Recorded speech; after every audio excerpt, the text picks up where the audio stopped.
for tonight. Thank you for each and every parent that is here. God, thank you that you bless us every time we come, Father. Every single class is so different and so unique. And Father, you show up every single time and we all walk away with something. And Father, tonight, we release our need to control to you, God. We know, Lord, that is probably one of the biggest struggles that we all face in this room is the need to control, God. And that's what you ask of us. You ask us to surrender to you because you love us so much that you know that is our one thing that we can do, Lord, just to give us peace. So we surrender this evening to you. With open hands, we surrender our children to you. And Father, ultimately, we surrender ourselves to you. And it's in Jesus' name we pray. Amen. So I sent an email today and asked for you guys to share some of your stories of how y'all are connecting. And we had 7 people respond. I was super happy about that. So if the very first one to respond was Shanna. Shanna or Shayna? Shayna, yes, it's you. Awesome. Would you like to share with the group or do you want me to just read your email? Oh, I can share. Okay. So we went on a road trip and we had no electronics. So we went down to Austin and we took a boat tour and watched the bats and we went in the caverns and we went hiking and we just spent some time together with no electronics. Nice. So a road trip to Austin to look at the bats and hike the cavern. Oh, that sounds amazing. Wow. That is awesome. Okay, so you get to pick the very first gift of the night. So which would you like? 1, 2, or 3? 1? Okay, perfect. So for you, I'm going to open it up so that everybody can see, and then I'm going to give it to you. Okay? These are very unique gifts, but they are a gift within a gift. Okay? So, in this gift, you get some tortillas. Okay? And you get some Rotel tomatoes. Okay? And a taco seasoning mix, okay? This is my kids' favorite dinner, all of them. Of all the things that I've made, this is what you throw this with 3 frozen chicken breasts in your crock pot. You do that in the morning, you come home, your house smells amazing, and you have my kids' favorite dinner. So here is a precious dinner for you and your daughter to enjoy anytime. From the Domans. So, okay. The next email I got was from the Frasers. So, Carrie, would you like to tell Jason? I know Carrie is usually the one who's on the stage, but would you like to share with us how y'all connected? Am I putting you on the spot? Yeah, Okay.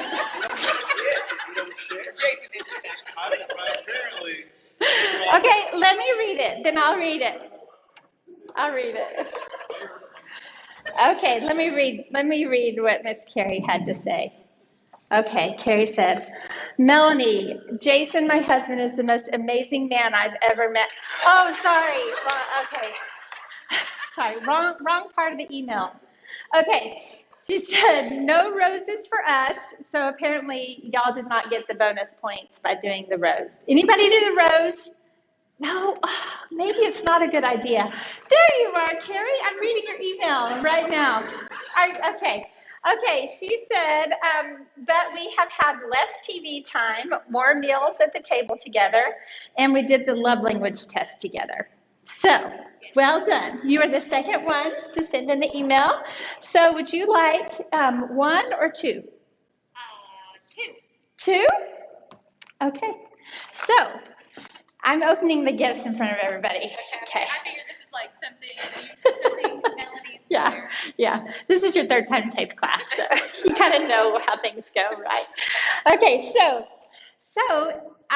Last week when I was telling you guys about the story of bliss, I was telling you about how if you just add water, that's a really great tool. So I wanted to just put a little bit more light on that because I think it is super helpful.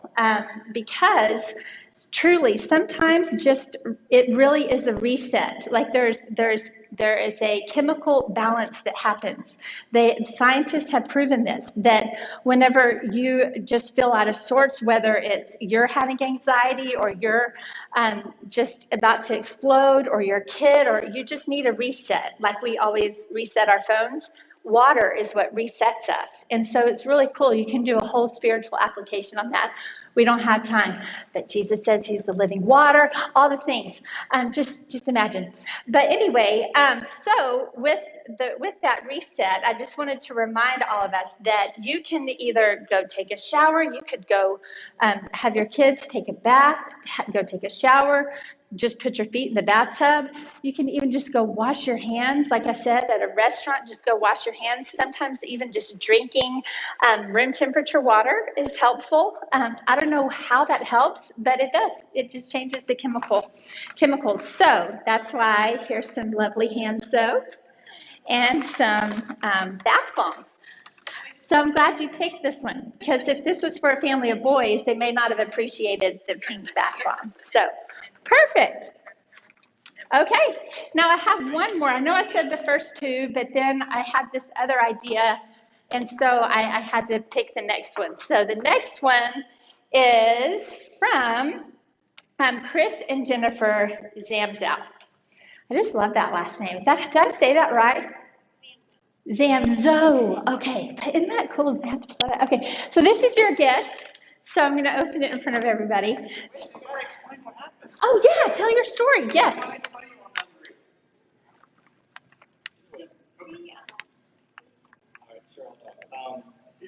Yeah, so we, I think Jennifer looked up kind of a bunch of questions, and so put them in a big bowl, and so we, over the last week, have just done that during dinner, taken one question out, and just added a bunch of, is that a different variety to the dinner table rather than how was your day at school? Right. What did you enjoy most about school? Yes. Yeah, recess, lunch. Yes. I love that. Winter's idea, wasn't it? Who had the idea that you questions on the table? Was it Jen? Jennifer, yes, well done. So I have a follow-up question. So what did y'all learn? Did you learn anything about your kids that you didn't know from all these questions? We did, yeah. So our youngest, who is 13, we found out that he really enjoys the outdoors. We know a little bit about that, but he talked about like what would be like an ideal vacation. And he was like, "Yeah, I'd love to go out in the outdoors and just hike and camp." None of us are campers, so he won't get that with us. You need to talk with Shanna about going to the bats and the caverns and all of that. Use her field trip. That sounds amazing. Okay, you guys are dying to know. So another way to hit the reset button on our emotions, this is crazy, but again, science has proven it. Pickles. Really, I'm not kidding. Pickles, even for adults. You just, if somebody is being a pickle, go ahead and give them a pickle and say, I don't know, I took this class and I don't know, maybe it helps, maybe it doesn't, but it's something, right? It's better than me screaming at you, so eat a pickle, okay? So hopefully that helps. Y'all have to let me know. Do you even like pickles? You do? Okay, good. I mean, at least it'll go good with a sandwich if it doesn't work right. Okay, so good, great. Okay, perfect. Well, moving right along, let's see. We don't need to review because you guys have already done such a good job. Let's see. Okay, while Jeff figures out our technology, yes, perfect. Okay, thank you. Oh, it wasn't turned on. You were setting me up. Okay. We are going to move over here, over to the logic side and control. So you guys can all put control in your boxes.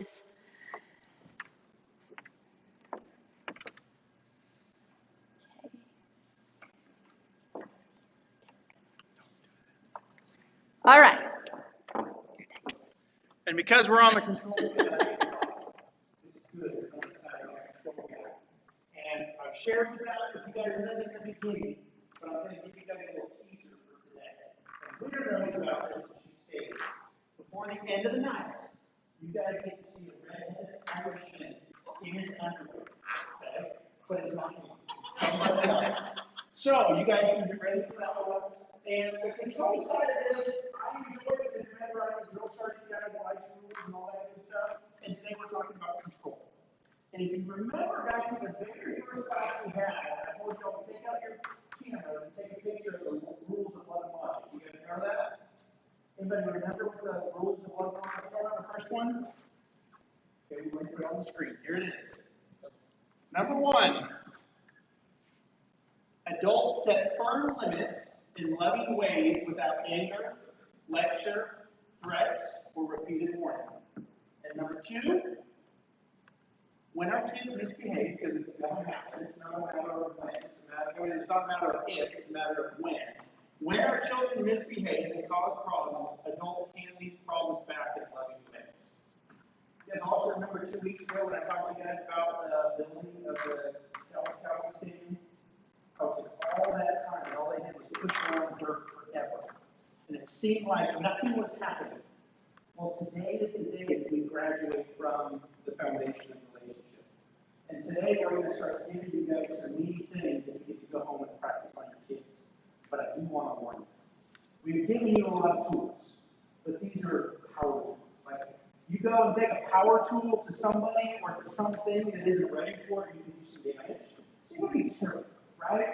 And some of the things we're going to share with you, there are little nuances to it that you want to make sure you pay attention to, because if your kids are sharing their heart with you, and you're using some of these tools, it can come off the wrong way, so you got to be careful of it. And that's why it's so important to have the foundation good. Okay? Is there anything else I got to talk about before I say that? Oh, am I doing the balloon? Yes. Okay. So here's what I want y'all to do. Everybody should have a balloon on the table. Everybody grab a balloon for me. Yes. My husband is asking me how to. Okay, I'll come help. Okay.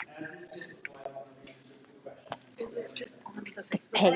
Yes. Does anybody not have a balloon?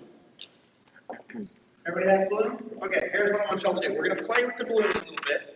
And I want you guys to tell me what things your children do, or what misbehaviors, or what rebellion your kids participate in that drives you crazy, that you want us to help you address. And for each one that you do, or each one that you call out to me, we're going to blow up our balloons. Okay? If you can relate. If you can relate? Yes, if you can relate, then you blow air into your balloon too. If they are real parents, they will relate to everything. Yes, Paula. Somebody want to start us off? Right here. They don't clean up after their message. Oh,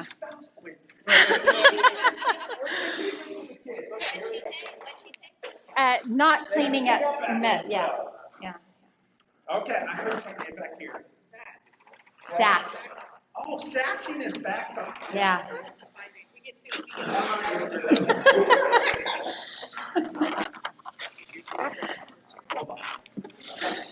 Okay, anybody else? They fight with their siblings. Sibling rivalry.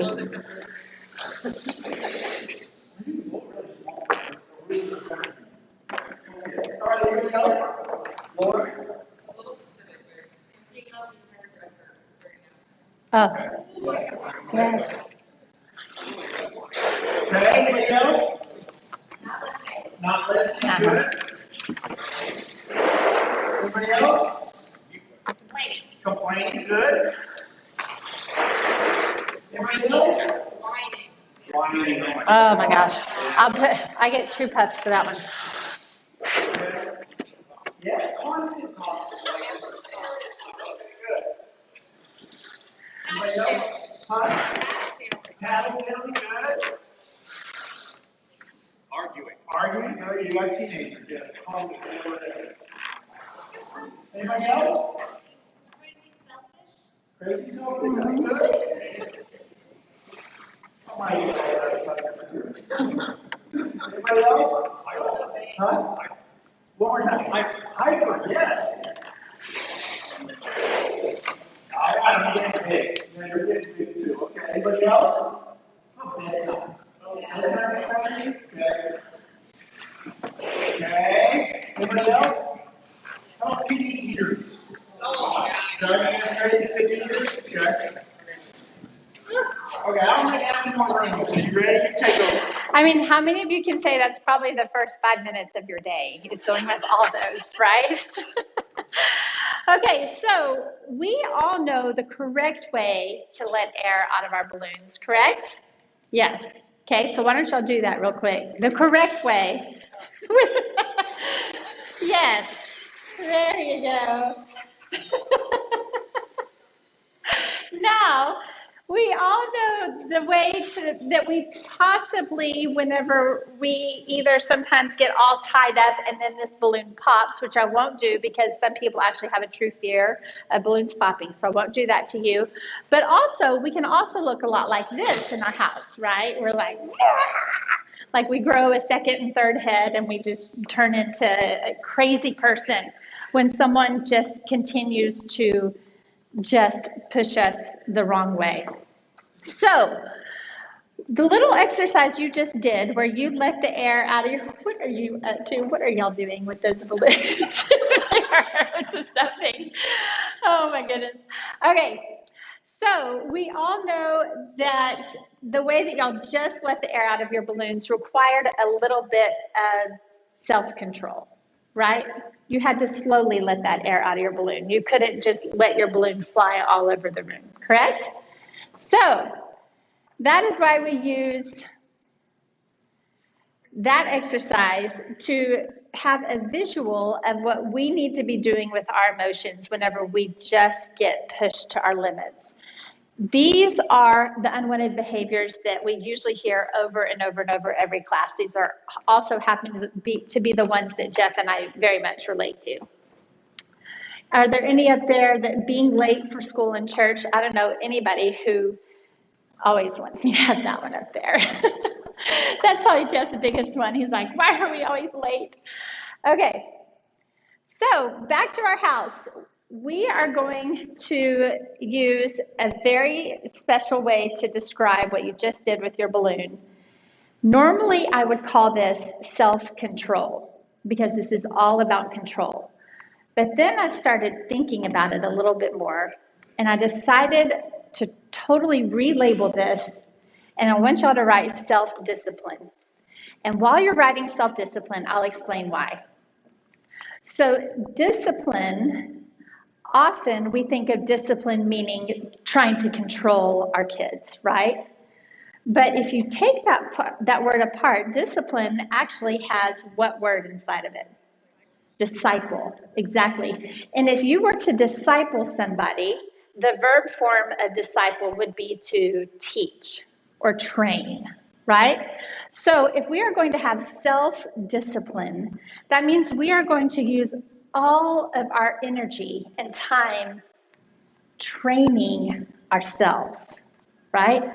Self-discipline. You think of people who have a lot of self-discipline. The people who somehow find a way to get up at 5 o'clock in the morning and work out every day. That's an incredible amount of self-discipline. You guys sitting in this class right now, that's an incredible amount of self-discipline. You are discipling yourself. You are training yourself. You could be doing so many other fun things on a Tuesday night that you're here. I have a question. What do you think is one of the most Successful or indicators of a successful person?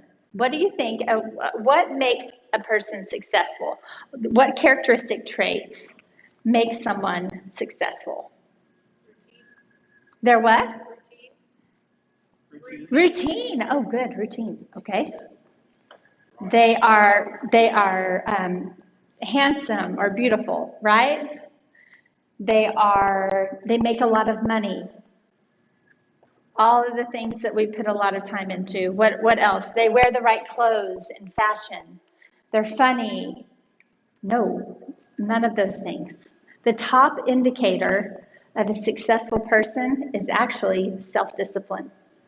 And so this is why it is so important to teach our kids this early on and to model it ourselves, is because if we truly want to raise successful kids who are successful in their jobs, who are successful in their friendships, who are successful in their families, we got to learn this self-discipline stuff. So with that said, here's another question. Who do you have 100% control of in your life right now? Who do you control 100% of the time? Right? Yourself. Your dog, maybe? Well, probably. I mean, if you could control anybody, it'd be a dog. But cat, no way. Your your spouse, no, gave up on that a long time ago. Children, that's why we're here. You control you. You are the only person that you can control 100% of the time. However, how much time do we spend trying to control everybody else? We probably spend about, I don't know, I do, probably spend about 80 to 90% of my time trying to control everybody else. When in reality, if I would just use about that 80 to 90% on myself, then I might have a little bit more success. So, we love the next video because we feel. Well, there yet. Not yet. Okay. So, how many guys have Floyd Mayweather? How many ladies have Floyd Mayweather? Wow. All right, so there's some American boxer guy by the name of Floyd Mayweather. He's the champ. And pay-per-view got this idea that they were going to have a big battle royal and have the boxing champ take on the MMA champ. Anybody know who the MMA champ was? Conor McGregor. He's the redheaded Irishman. And they put together this bout, and the bout was nicknamed the money fight. You know that? Because the winner took home $100 million. And the loser took home $30 million. Not a bad run. At the end of the day, I took home all $30 million. People signed up for this. But the theory was we were going to put a boxer in the ring against MMA, mixed martial arts artists, to see who was better. I think everybody knew Floyd Mayweather was going to win. Because he was a boxing ring. Nobody does. The MMA guy coming into the boxing ring was already at a disadvantage. Okay? We don't really care. It's all about the money anyway. So what we're going to show you is we're going to show you the weapon video before the fight. Check this out. Oh, the video's not on. The sound. I'll see if I can. Hang on. We really want you to hear the sound. Can you turn the lights off too? They're in the back. Yeah.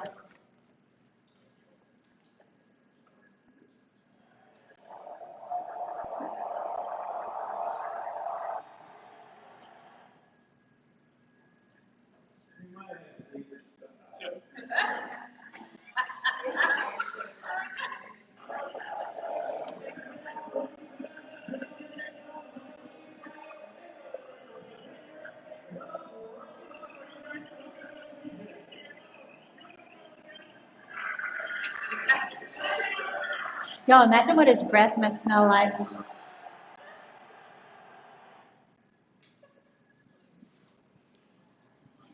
right, so that's the way in our money fight. And after Melanie just got thinking here, after Melanie just talked about discipline, self-discipline, and self-control, I think it's obvious who was in the most control, right? Floyd Mayweather. The guy on the left, the TVE hat. Obviously, he was in control. He's got this in the back. He knows he's going to smoke this guy. And the only thing Conor McGregor could do is try to get his head. Try Ryan, get him this A, and get him off this A so that the A give him a chance. Y'all are looking at me thinking, why the heck are we playing this? Here's what I'm going to ask you. When your teenagers start arguing and going at it with you, I'm not even asking you. I'm going to tell you what I do. When my teenagers start going at it with me and yelling at me, what do? I go at it right back with them. I yell right back with them. What the heck am I doing this for? They're not going to turn out anything positive. They're bringing me down to their level. It just doesn't work. But for Floyd Mayweather to stay there and just be cool through the whole thing shows an amazing amount of discipline and control. And that's what we want to help you guys do. Because at the end of the day, it doesn't get you anywhere. I know in my cases, when I've got a good fact pattern, and I'm getting ready for trial, I have the other lawyer yapping in my ear like this. You know, I'm not going to do that. It's okay. You think whatever you want, just go ahead and decide to try. But they're trying to bait me or goad me to get me to go where I don't have the advantage like I do if we just go to trial and facts play themselves out. Just like Mayweather. So what I want you guys to think about is the importance of maintaining your own self-discipline and your own self-control when you're dealing with a teenager, or the 8-year-old, or the 2-year-old still losing their pants. You guys can do this, and you can maintain your self-control, and you can get the upper hand. Awesome. So they had $100 million on the line, right? Mayweather had, both of them really had $100 million on the line. So Mayweather could easily stand there and take it going, how am I going to spend that money? I could just knock this guy out right now, just one punch, that bad breath, everything, and he will be down. But I'm going to save it for the fight because I know that $100 million is on the line. We don't have $100 million on the line, but what we have is worth far more. We have the relationships with our kids, and they're worth far more than anything this world could ever give us. $100 million You are such a mess. Okay, here we go. Okay, so if I am thinking about what do I have control of, and you guys, this is on your, if y'all haven't opened up your books, I have this written down for you. So if I think about what, if I am going to spend all this time having self-discipline and self-control, these are the things that I can actually work on right now. Do you mind, Jeff, holding my jacket for me? Yeah. Thank you. Appreciate it. This is Jeff's favorite shirt that I wear. You want to be a super dork, you can buy some.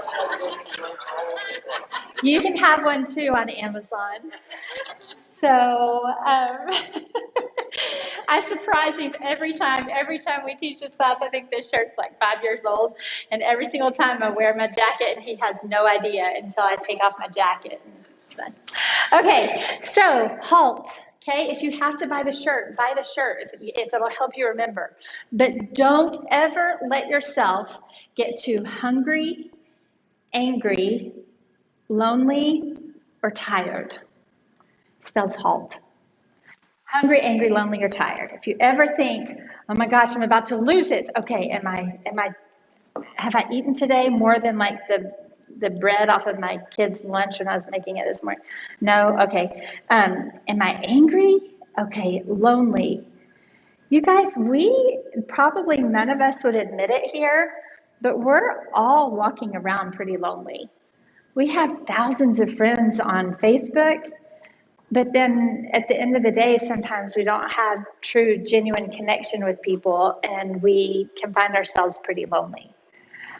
When I was a stay-at-home mom, I pretty much lived in a state of loneliness, and that is actually, to be lonely is actually harder on your physical heart than an actual heart attack.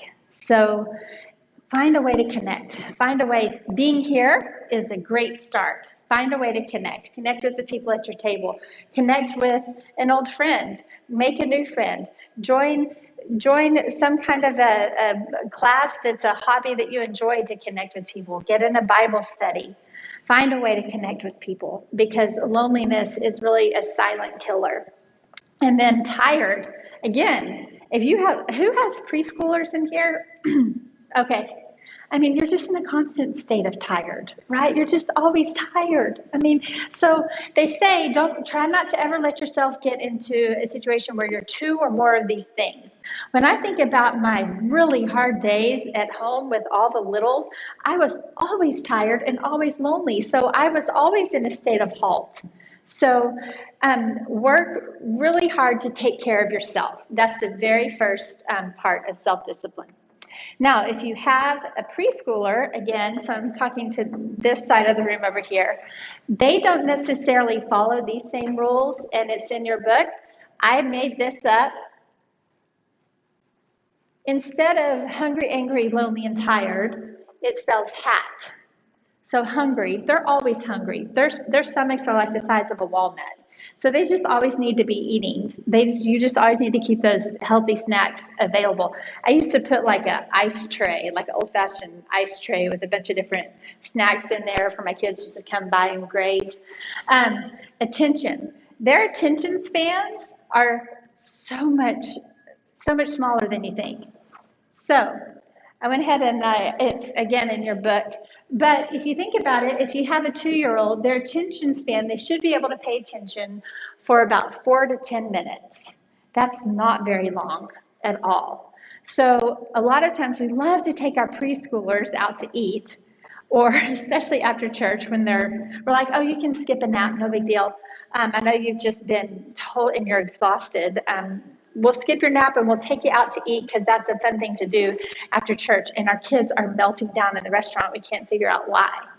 Well, by the time that you've sat down and you've picked out what you're going to eat, 4 minutes has already passed. And so they're just a mess.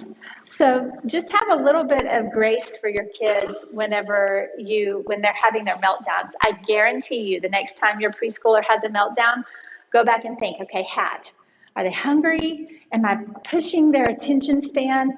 Or are they tired? Did they sleep well last night? Did they skip a nap? Because more than likely, it's all going to go back to that right there. Okay. Next, this chart, this chart just hit me straight here when I saw it. It's in your book.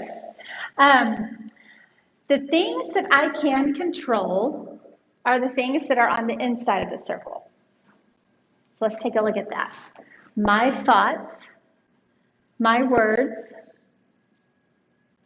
my actions, my behavior, and my feelings. And a lot of you will say, I cannot control my feelings. You can. You can have a feeling, and then you can decide, are you going to act on that feeling? Of course, we can't say, oh, I'm going to feel this way. I'm going to will myself to feel this way. No, you can't. You can't do that, but you can decide what you're going to do with that feeling and what you're going to do with that thought. Are you going to believe that negative thought that you'll never be good enough? Are you going to believe that thought that your kids are just miserable? Are you going to believe all of those thoughts that the enemy puts into your mind that makes you think that you're not doing a good job? And the things that we often try to control are the things that are on the outside of the circle. Other people's thoughts, other people's feelings, other people's behavior, other people's actions, and other people's words. Now I'm going to hit it home a little more. Instead of other people, I want you to think of one person that you feel like you're constantly trying to control, maybe their thoughts or their feelings or their behavior or their actions or their words. And I want you to cross out other people's, and I want you to write their name. I found that I was trying to control my teenage daughter's thoughts way too much.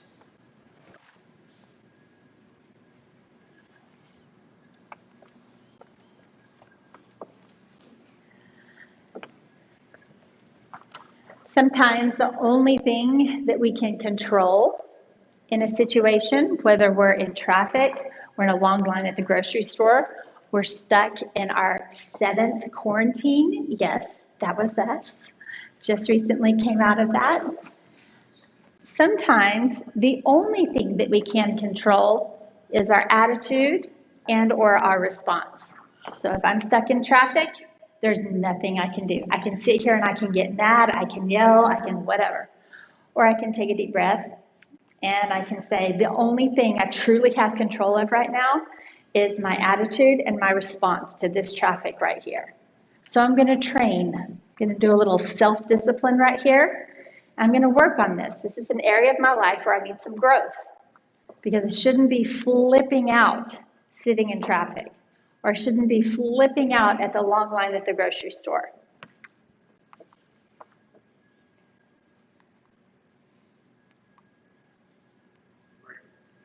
I'm always breaking this, Jeff. Turn it off. No? Okay. Monkey see, monkey do. So model the behavior and attitude I want to see in you. So again, we're focusing on controlling ourselves. So if I'm going to control myself, I'm controlling my attitude, my thoughts, all of those things, and I'm looking at my kids, I'm going to model the behavior that I want to see in them. So if I feel like my kids need to be off of their screens and they need to be doing a little more reading, I need to go ahead and put my phone away and I need to get out a book. Because believe it or not, your kids really are going to follow suit. It's really weird. I remember one time I was like, I'm going to put this to the test. So I just got out a ton of markers and colored pencils and paper and everything, and I pulled up a little thing on the computer. It was like a Draw So Cute video. Anybody do those? It's like shows you how to draw cartoons. It's pretty fun. I have a house full of mainly girls. So anyway, so I brought out, so I just sat down, didn't say a word, sat down at the table with all of this paper and started trying to figure out how to draw this. I think it was like a otter or something, like this cute little otter. And so I'm drawing and it's this really relaxing music. And before you know it, y'all, all 4 of my kids, including my teenage son, are sitting at the table with me and we're all drawing this little thing. So monkey see, monkey do. They're going to follow suit. They're going to follow the behavior that, so if you're thinking, okay, that's cute. Sit at the table and draw. Let's take it another step. You want to see that they have a better relationship with their siblings. You want to see that sibling rivalry die down a little bit more. I want to challenge you to see when is the last time you called your sibling? When is the last time you modeled for them a healthy, happy friendship with your sibling? You want to see them show their parents a little more respect. Even the people in here who are divorced. You want them to be more respectful to you. You want them to be more respectful to your ex-spouse. How respectful are you to their dad? All of that ends up coming back around. They are watching you. They are watching all of us. If I want to see that they're a little bit more respectful to Jeff, I think, oh goodness, how respectful am I towards Jeff? Am I just barking orders around to Jeff all of the time, or am I showing him love and grace and kindness? Do I want my kids to be more forgiving? How forgiving am I? Patient? How patient am I? So think about those behaviors that you're constantly trying to bring about in your kids. Think about ways that you can model them yourself. And like I told you guys earlier, I don't always do well. If I'm trying to monkey see, monkey do with my kids, is when they're yelling at each other in the back of the car, I probably yell at them. Stop yelling at each other. Which makes absolutely no sense in the world. And then they start arguing with me, and they say something really, really stupid. You just don't love me. And I think, I don't know you. I can argue my way out of this. So I can make a very thought out argument about how much I really do love them. And I start arguing with them. Does it ever work? And they ever say, oh, yeah, you're right. No, that's not my dad. I didn't know that. And so I want you guys to remember this phrase because it's absolutely spot on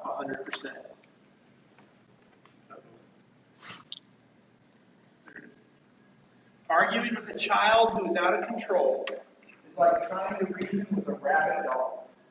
It's just not going to work. It doesn't matter how good you are, how trained you are, it's lazy.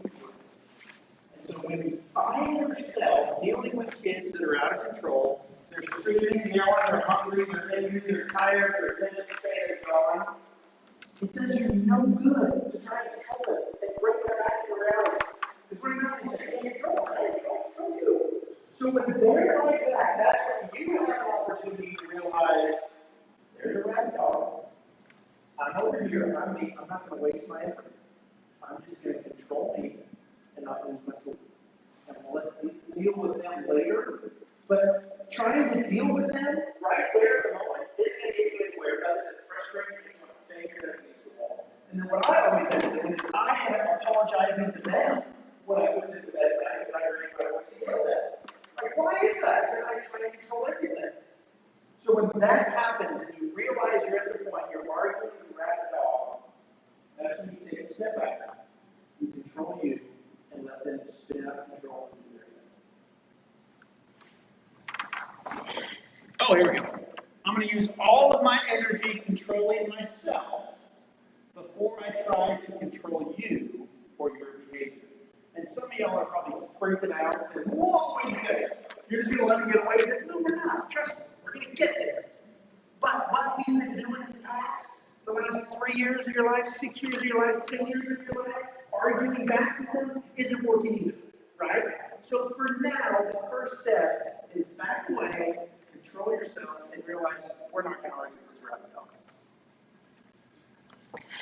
So my daughter, who I refer to as my beautiful glass of red wine, our firstborn daughter, we were doing this service project together, and we were at a horse ranch, and it is a really amazing place where they work with kids with special needs, and they do horse therapy with kids with special needs. And so it was a really great opportunity for McKay and I just to have some special time, mother-daughter time together. And so it was our first time to go out in the arena with our horse, with our precious special needs kid on the horse. And her job was to hold the child on the horse. And McKay's like this tall. She's in 6th grade trying to hold this girl on the horse. And then I have the lead, and I'm supposed to lead the horse around the arena. And all of the other people were doing a really great job at this, guys. Their horses looked amazing. They were doing great. Everybody's happy. My horse had a couple too many sugar cubes, I guess. And this horse was not walking around the arena. This horse was trotting around the arena with the special needs kid on top and my little, very short 6th grader trying to hold her on the horse. And I'm just, whoa, and I'm just so embarrassed. I'm just flustered. I'm just like, oh, this is such a stupid idea. We should have worked at the Ronald McDonald House. What were we thinking? And so, anyway, the instructor has to stop the whole thing. And so she stops everybody, and she, stops. And she goes, and she's walking towards me, and we're like, oh my gosh, I'm in trouble. And she tells my horse from across the arena, whoa. And the horse just stops. And I'm like, why didn't you tell me, whoa, I could have done that. She goes, whoa, whoa. And then she starts walking closer and closer and closer. And my horse is just, and she comes over to me and she puts her hand on my shoulder and she goes, I need you to take a deep breath. I'm like, I need you to take a deep breath. I'm like, and she goes, no, that wasn't a deep breath. I need to feel it like an air. I'm like, and she goes, yes, exactly. She goes, take another one. And she had me take about 5 deep breaths while all other 10 horses are watching this whole ordeal. And so I'm taking a deep breath, and she's like, look at your horse. And I looked over at my horse, and my horse is like almost comatose. It's just like this. And I'm going, she goes, do you see how relaxed your horse is? And I said, yes. And she said, horses can hear your heartbeat. Anybody a horse person in here? Yes? Is it true? They can hear your heartbeat. And so when my heartbeat's going like this, the horse is going crazy because the horse's brains are super small. And so all they can do is trust us as humans to keep them safe. So if I'm not a safe person for them, the horse is freaking out. The horse can hear my heart, can tell I'm nervous. And so that's why my horse is acting like that. But when the horse heard my heartbeat slow down, then the horse could slow down and relax. And she said, I want you to spend the rest of this time walking around this arena and taking deep breaths. And that's all I want you to do whenever you are leading this horse. So I'm like, okay. I'm walking around. My horse, I could hardly get the thing to move. It was just like so relaxed. And I thought, okay, if this works on a horse, if this works, if I can get this huge, massive beast of an animal to be calm just by calming myself down with some deep breaths, I'm guessing that's probably going to work out pretty well on my kids back at home. So I started implementing that into our day. And when I felt myself getting that way and frazzled and all the things, then I just would take those deep breaths. Can y'all take them with me? Can you take me one deep breath with me? Ready? It just feels so good. Just try that. And so then I started going, and then my kids started noticing that I was doing that a lot. Like, why are you doing that horse thing with your lips?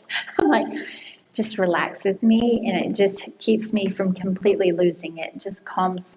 I just calm down when I do that. So then my kids started noticing, and I go, they go, oh, mom's about to lose it. We better kind of calm down a little bit. But the reality is I wasn't about to lose it because I was using a lot of self-discipline. I'd learned how to train myself in that moment. So then when I tell my kids, okay, palms up, I need you to take a deep breath with me. They saw, oh, mom uses this technique on herself. So it's not very weird that she wants me to do that too. And it works. So give it a try. Take deep breaths yourself. Give your kids the opportunity to learn the art of taking a deep breath. It's super helpful. So back to our house. Right, deep breath in there because it truly is a really amazing tool.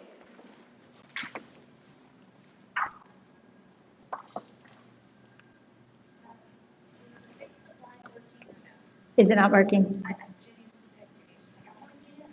Oh, is your husband able to get on? Yes?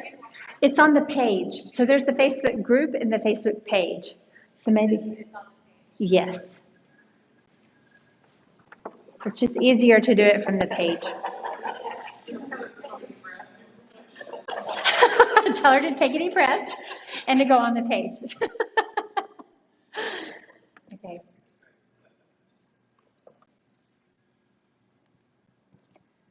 Okay. All right, let's go back to the first rule in Love and Logic. You guys should kind of have this memorized by now. Okay. The first rule to Love and Logic is adults set firm limits in loving ways without anger, lecture, threats, or repeated warnings. Adults set firm what? Limits. Adults set so-so limits. Adults set sometimes limits. Adults set, well, not today limits. No, adults set firm limits, right? So adults set firm limits in loving ways without anger, lecture, threats, or repeated warnings. So if we're going to set firm limits, another way of saying that is boundaries. So this is where Jeff really is gonna shine here because he's great at this. So go ahead and right here, the next tool, write establish boundaries. And Jeff's gonna show the most helpful way to establish boundaries with your kids without the threats, without the repeated warnings, and without the anger. Because I'm an expert. But I've been chosen to talk about it. Before we do that, I'm going to go through a quote from Danny Self. I didn't set this boundary to offend or please you. I did it to protect the priorities and goals I have set for my life. Once again, it's a control thing. I can't control my kids, so I'm going to set boundaries that help me, right? If you want to come into my world, I need you to act a certain way. And if you're not going to act a certain way that is pleasing to me, then you're not welcome in my world. Somebody said whining earlier. Who said whining is one of the things? You said whining? Okay, so your kids are whining. What do we say when our kids are whining? Stop whining! That's so simple, right? Okay, we're mind blown, right? We're going to take a total paradigm shift. Because stop whining does not work. Oh, I'm sorry, I was whining about all of it. No, that works. And when you say stop whining, what is that you're trying to do? You're telling your kid to stop whining. You're trying to control them. So we're doing a total different approach going forward. And my hope and my prayer today is that your kids whine on the way home. Because if you don't practice it now, I promise you're going to forget by the time you get back from Mexico.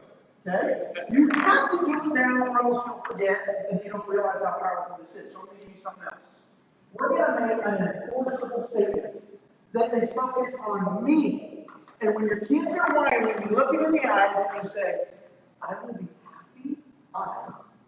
be happy to talk to you when your voice is as calm as mine.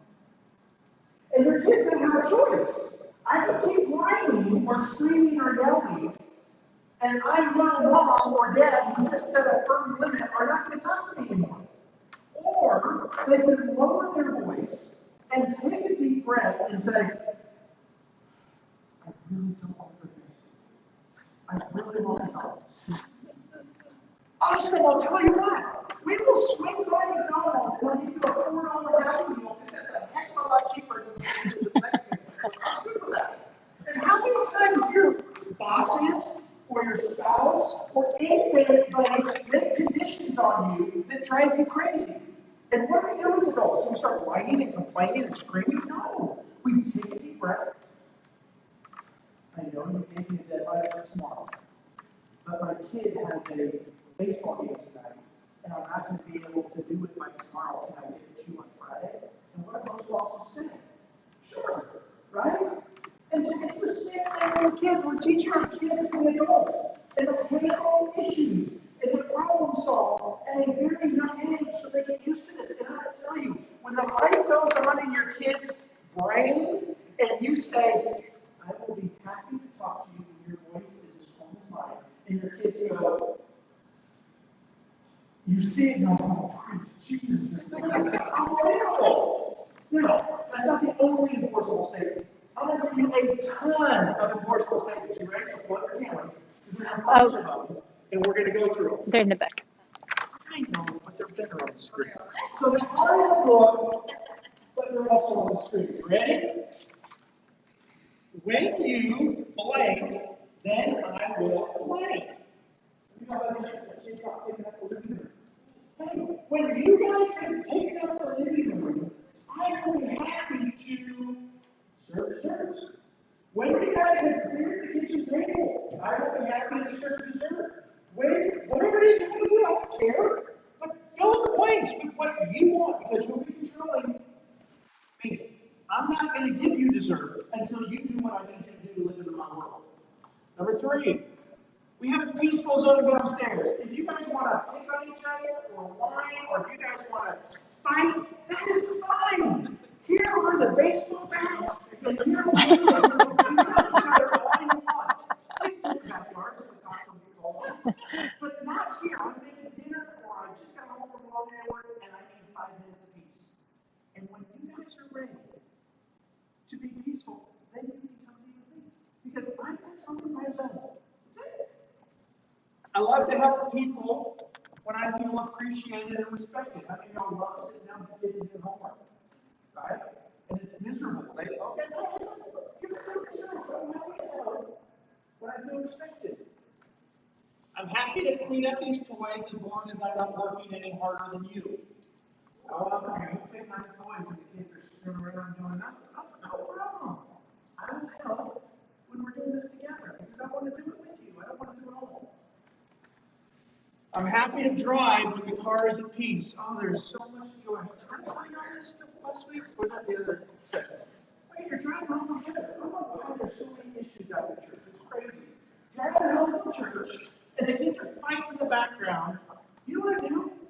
I just pull over to the side of the road. I just sit there. And they freak out. Like, we're not going anywhere special. But I just pull over and stop them. What are you doing, Dad? I don't feel safe driving when I'm yelling what's going on back there. So I'm going to sit here and look at Facebook until you guys are chill. Okay, yeah, you stop. Okay, great. Pull in the road. 4 seconds later. That's right, that's it. Oh, no problem. I'll go pull over and try this again. I'm happy to drive this. And this works really good when you're going to a birthday party or when you're going to get a snack at school or whatever the situation is. Just pull over and sit there.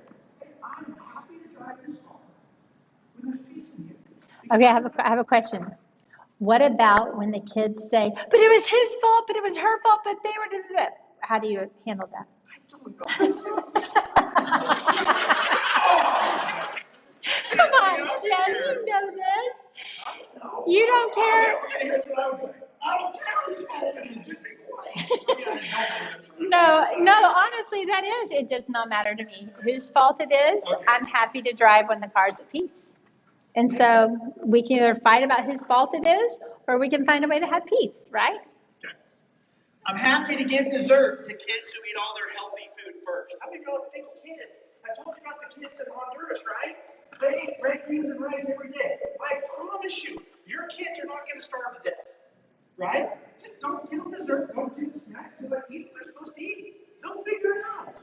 And lots of empathy, too. And I don't think it is so much. But after then they come, I'm sorry. Hey, you guys will be nice and hungry for breakfast. Hey, but the kitchen closes at 7, right? So that's okay. We'll be fine in the morning. You know what? They'll eat whatever you put in front of them. All right, the car leaves for school at 7:20. Oh, he set firm limits without anger or lecture. And it's very simple, guys. You do it in a loving time with your kids. You put them down to bed or you're having dinner and I say, hey guys, I'm stressed out. Every time I take you to school, they scream and yell and it's just no fun. So we're going to try something. Tomorrow morning, I'm not going to yell at you guys at all. I'm just going to get in the car at 7:20 and go to school. And if you guys are in the car great, if you're not, that's okay. You guys can figure it out. But I'm leaving at 7:20. Awesome. Try it. So if there are lockers, does that mean I can lock the doors? Where's that now? If there are lockers, does that mean I can push them out the door and lock them?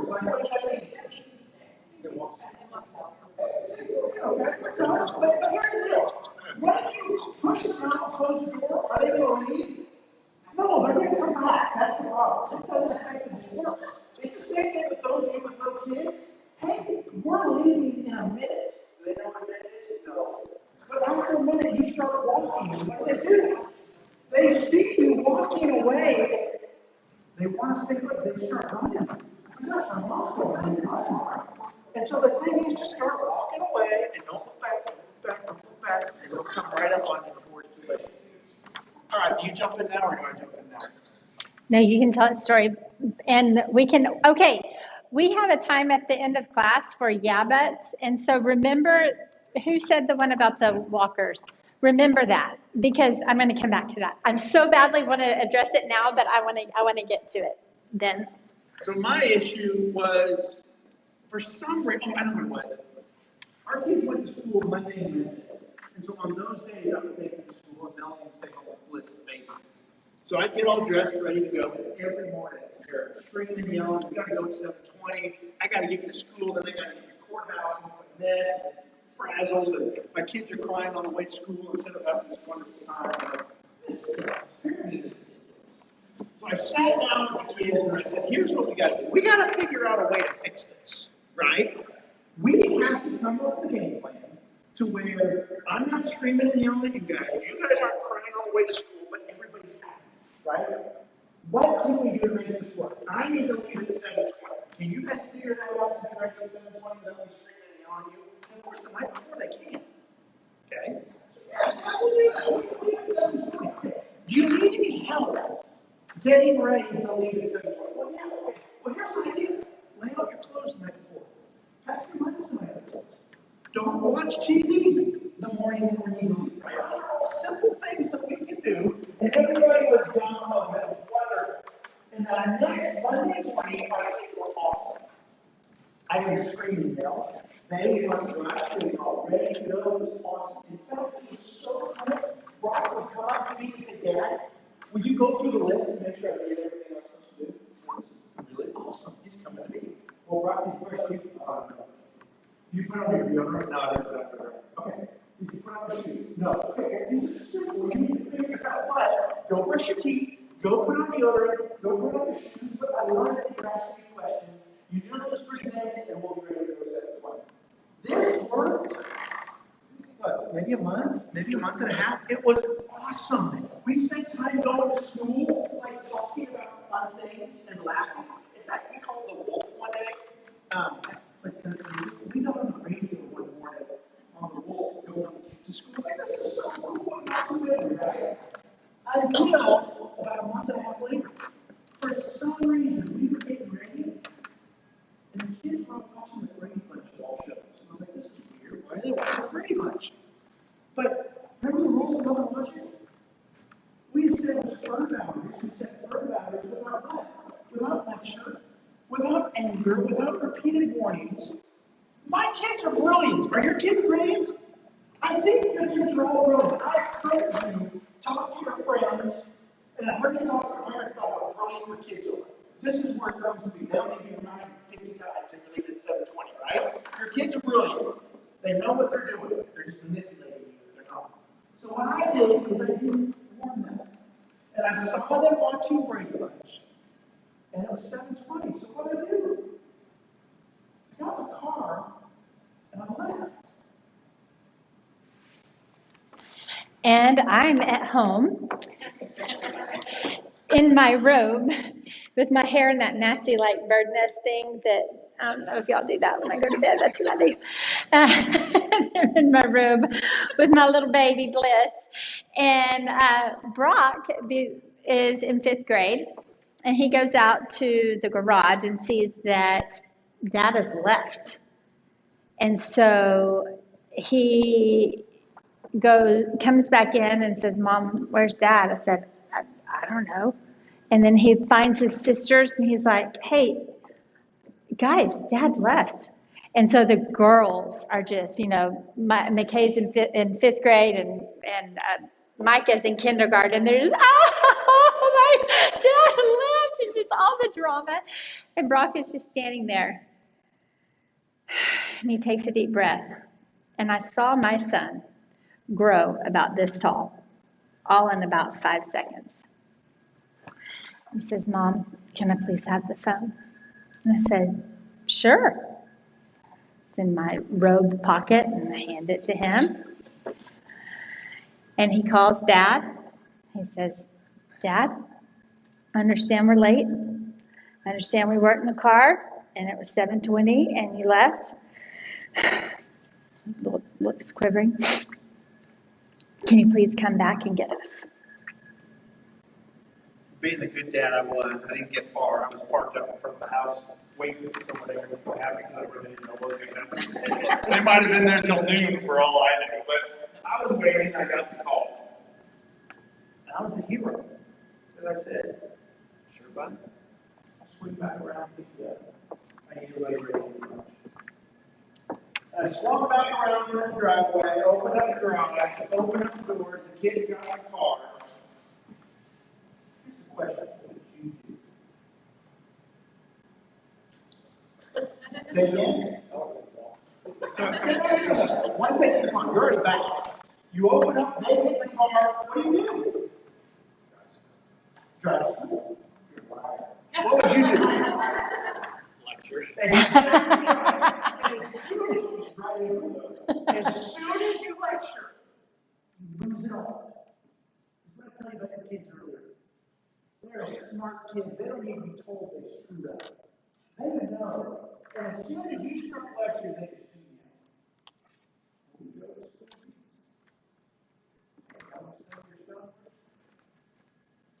My kids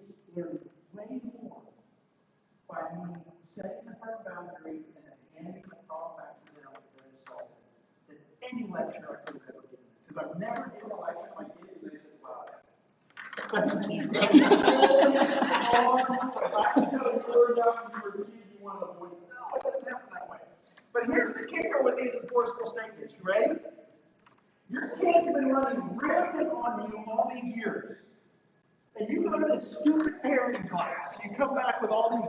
Sorry, it's not stupid. It's a really awesome class. I'm going to wear this shirt next week. With all these new enforceable statements. What the heck are your kids going to do? They're going to freak out. They're going to start arguing with everything. That's not the way we do it. No, and they're going to freak like crazy. So you don't get rid of it. I assume I'm going to answer for that too. And fall is so beautifully ready. Because you don't want to argue with a round dog, right? When you give the enforceable statement and they start arguing, your inclination is going to be argue back. It's not going to get you anywhere. We're already checked for that. Well, another several things. But this is the beauty of the one-liners. Okay? When your kids are arguing, and I love this when I'm dealing with my clients who go through divorce too. One-liners are awesome. You can't control what the other side's doing and saying. You can't control what they're feeling. All you can do is control you. So when your kids are freaking out at this enforceable statement, you look them in the eye, and with all the empathy in the world, no sarcasm. I'm sorry to feel that way. Don't get that. I can imagine how that makes you feel. These things are marvelous because you know what it tells them? I think one of them is up here. Right here. This is awesome with teenagers. Hey, buddy, I love you way too much to argue with you about this. We're not going to say that. No, there's nothing to be said. Because with empathy and zero sarcasm, you shut the argument down. Because I can control me, I can't control you, and all I'm going to do is take my deep breath, say my one-liner, and boom, we're good. So take a picture of this. I've gone way too long, and we're going to be super late. Oh, it's in the book, I assume. I need to read the book. All right. I think the next one, here, okay, I'll take it. Okay, so go ahead and in your house, write the enforceable statements and empathy plus the one-liners. And then maybe in the side you can write one of those enforceable statements that really seems to resonate with you. In the book, you'll also see that we have the enforceable statements that Jeff and I like to use a lot. And then this is a handout from Love and Logic of things like ineffective techniques. So saying things like, please sit down, we're going to eat now. That would be the ineffective way to say your enforceable statement. The effective way would be, we will eat as soon as you are seated. So I really like that. And then right here is a list of the one-liners and then a little paragraph explaining how to use them. And let me add one more thing. I remember one morning I was taking the kids to get donuts, and I was using one-liners, and it was an ugly morning. It was terrible. And I accidentally had my phone, my butt dialed, or did something to where I was recording myself. And I went back and heard myself saying the one-liners. One-liners don't work if you're snarky or if you're using the same tone that your kids are using with you. That's why we go back to this whole control thing first. Take the deep breath. Eliminate the sarcasm. And with full empathy with your kids. Sorry to feel that way. That's going to work because that talks to their heart. Remember all about the relationship that we built up. If they think you're mocking them because you're doing it with sarcasm, they're just going to get pissed off. Can I say that on Facebook Live? Well, they're going to get mad, and that's not what you want. You want your kids to know that you have this great connection and this great relationship with, that you're empathetic for the way they feel. I'm sorry you feel that. And when your kids say, oh, I hate you, I want to go live with Grandma, I'll love you wherever you live, sweetheart. Because I'm not going to get in that with you.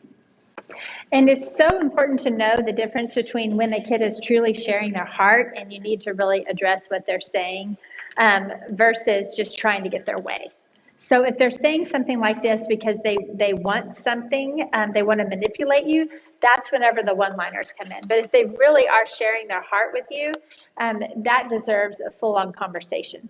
That you'll know which one it is if you think, okay, what is the end goal here? Are they trying to get their way? Are they trying to manipulate me? Okay, this is a time for the one-liner. I'll come back and I'll address that when we're calm and we're not in a huge argument. I'll come back and address, hey, when we were in that, when we were arguing earlier, you mentioned this. Can we talk about that? Do you really feel that way? Do you really feel like I don't love you? Because if you really do feel that way, I really, come, let's talk about that. But if they're like, you just love Brock more than you love me because he's the only boy in the house. Well, you're trying to get your way, you're just trying to, Brock doesn't have to do this, or Micah is your favorite. She never has to do this. That's usually they're probably trying to get their way. But if I feel like maybe there's some truth in that, I'll come back and we'll talk about it. So, all right, so now it's your turn. On your table is a little thing of yellow sticky notes. Write some enforceable statements on the sticky notes. Use as many as you want. We have plenty. So use as many as you want and write down some enforceable statements. And when you get home, I want you to put these enforceable statements in the hotbeds of your home. So in the kitchen, in your car, in the living room, wherever where you feel like you're going to need that reminder. Because like, oh, what was that enforceable statement I was going to say? I love you too much to argue with you about this. And your kids might wonder, what is this? What are these things? Oh, don't worry about it, sweetie. It's just something I'm working on this week. I'm learning how to control myself. And then they're going to see that you are modeling a little bit of self-discipline. And then we're going to have some monkey see, monkey do situations. So all comes full circle.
Okay. Jeff. Jeff. Jeff.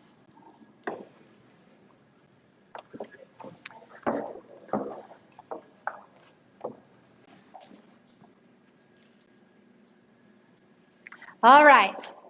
now it is my favorite time. Now it's your turn to say, okay, I've listened to you for, an hour and a half.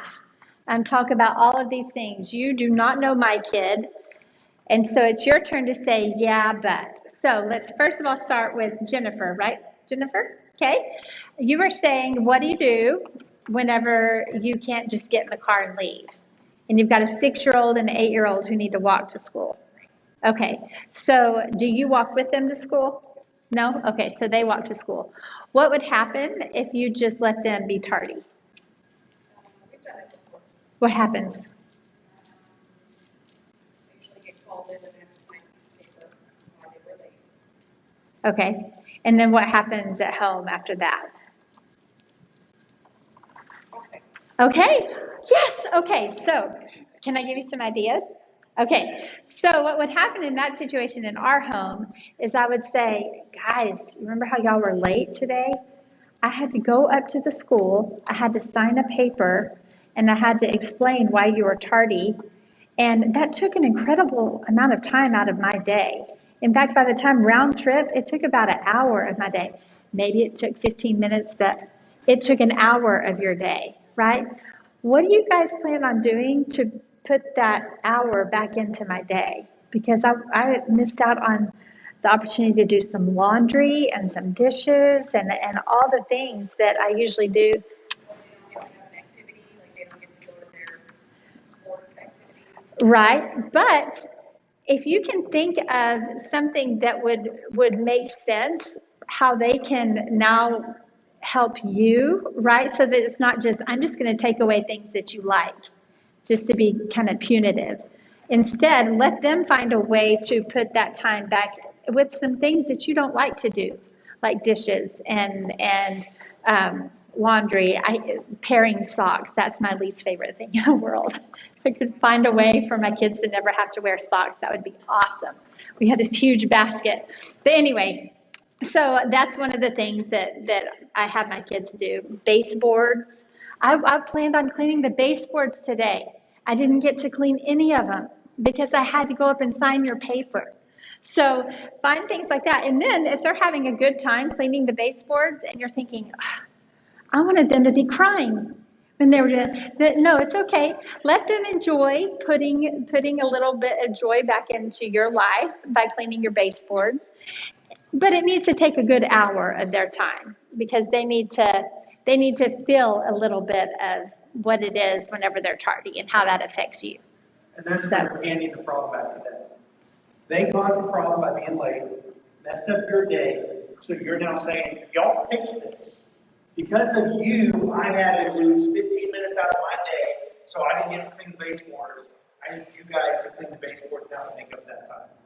And so they are now living. Y'all heard about our issue in our society these days? Our kids don't understand consequences, right? They don't understand the impact of their actions. Hey, whatever it is that you're doing, you have to deal with it. You have to deal with the real world impact. And we're teaching them at 6 and 8 that when you're late, it impacts other people. And it's not just other people that are going to carry that burden. You're going to carry the burden to make it up. So your kids are realizing, I want to be late because I don't want to play mom baseball again. Right? So you hand the problem back to them so it becomes their issue, not yours. Okay, we have 7 minutes, guys. Yes? What about bedtime? My son, who you would think is almost 10, he can't seem to get ready for bed without bothering his sister, doing everything but get ready. Yes. I have no idea how to. He doesn't like to take a shower. He's like just to get him in the shower. Can't get him to take a shower. Right. And I have no idea what to do. Okay. Can you repeat the question? Okay, the question is, what do you do with the 10-year-old boy who has a hard time going to bed?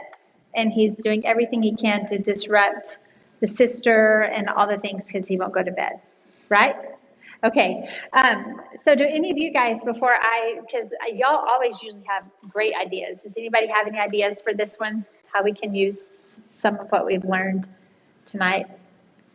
Is there an enforceable statement that might work? About if you woke the naughty one up early the next morning, so that way they got to see what it's like to have sleep That's a good idea. Okay. I don't know about an enforceable statement, but. Okay, that's a good idea. I like that idea, and along those lines is with our kids. Whenever they don't go to bed, we have a bedtime, a solid bedtime, and when they don't make that bedtime, and there's not an option to shower. If you feel like you're 10 years old, you need to shower because 10-year-old boys can stink, girls too, right? That's not an option. So I need you, my enforceable statement is that you are welcome to go to bed at 9 o'clock, 10:30, whatever bedtime you set, when you are showered and in your bed and quiet.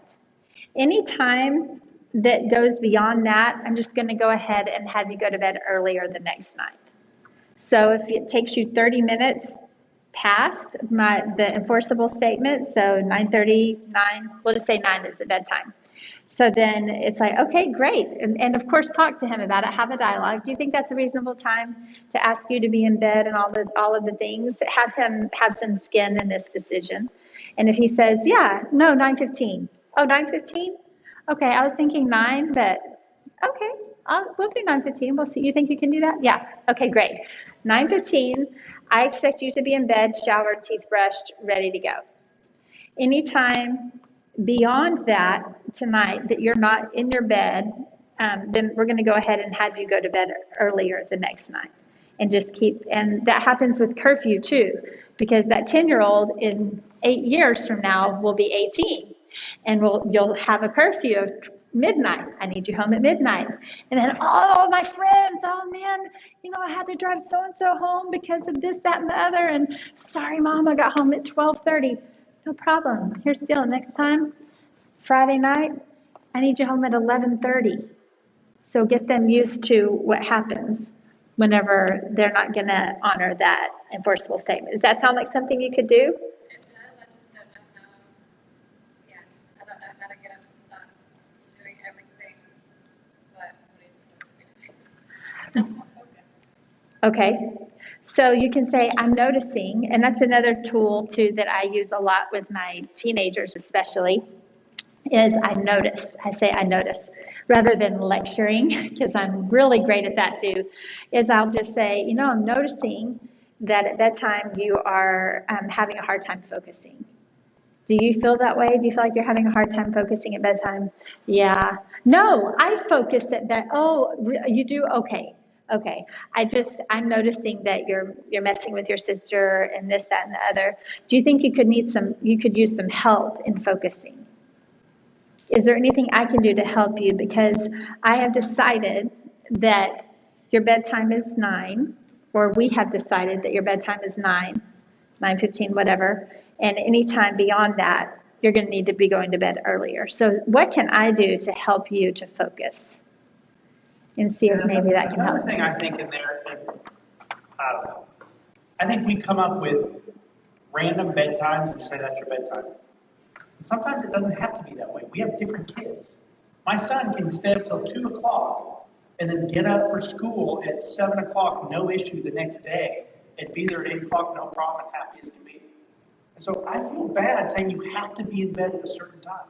I mean, he's responsible enough now to go to bed when he needs to go to bed and get up and be okay. Bliss, our 9-year-old, is not the same way. She'll stay up till midnight and then be a beast the next day. So what we say is, listen, I am more than happy to let you stay up late tonight. But here's what I'm going to be looking for.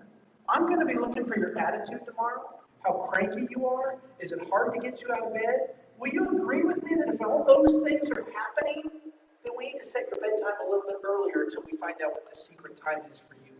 And when you do it in the cool moments or the bedtime moments or when you're having fun with your kids. Or on the way home tonight. On the way home when you're captive in the car. Just say, hey, can we talk about this? I'm just thinking about your bedtime. This is like a stressful thing for me. Can we talk about this? And then see if you can have an open dialogue. I can go to bed every night at 9 o'clock and be happy. She can stay up till 11. So if you just start telling her she's got to go to bed at 10 o'clock, she's going to be miserable. And I want to give our kids freedom to express themselves and say, you know what, Dad? I think I can stay up till 9:30 now and still be okay in the morning. Hey, well, great. Let's try it. Let's see how it goes. But I'm a little worried. Say Same thing with back-to-back sleepovers. Hey, I'm more than happy to let you have a back-to-back sleepover. But if Sunday you're a beast, then I'm not going to be willing to let you do that again. And so give them some insight and give them the chance to control themselves before you just, no, bedtime's 9 o'clock. And motivation to prove it to you how much they can control themselves. It's And a I think little bit that's of why the freedom. relationship is so important, because you sit down and have a conversation with them. You want to please them, they want to please you, and then you evaluate it if it doesn't work out well. Shared control. Okay, are we ready? It's 8 o'clock, we're going to pray. Let's go ahead and pray. Real quick before we pray, don't forget to take out your name tags and put them in our purple bucket. Also, next week is choices. Power of choices is really, really awesome, so don't miss that. I don't know where the prayer is, so I don't know where it is. It's next. It's in the book too. Okay, Gloria. All right, y'all ready? Lord, I submit myself to you. I realize that parenting a child in the way you would have me to is beyond my human abilities. I know I need you to help me. I want to partner with you and partake of your gifts of wisdom, discernment, revelation, and guidance. I also need your strength and patience, along with a generous portion of your love flowing through me. Teach me how to love the way you love, where I need to be healed, delivered, changed, matured, or made whole. I invite you to do that in me. Help me to walk in righteousness and integrity before you. Amen. Amen. Awesome. We'll see y'all next week.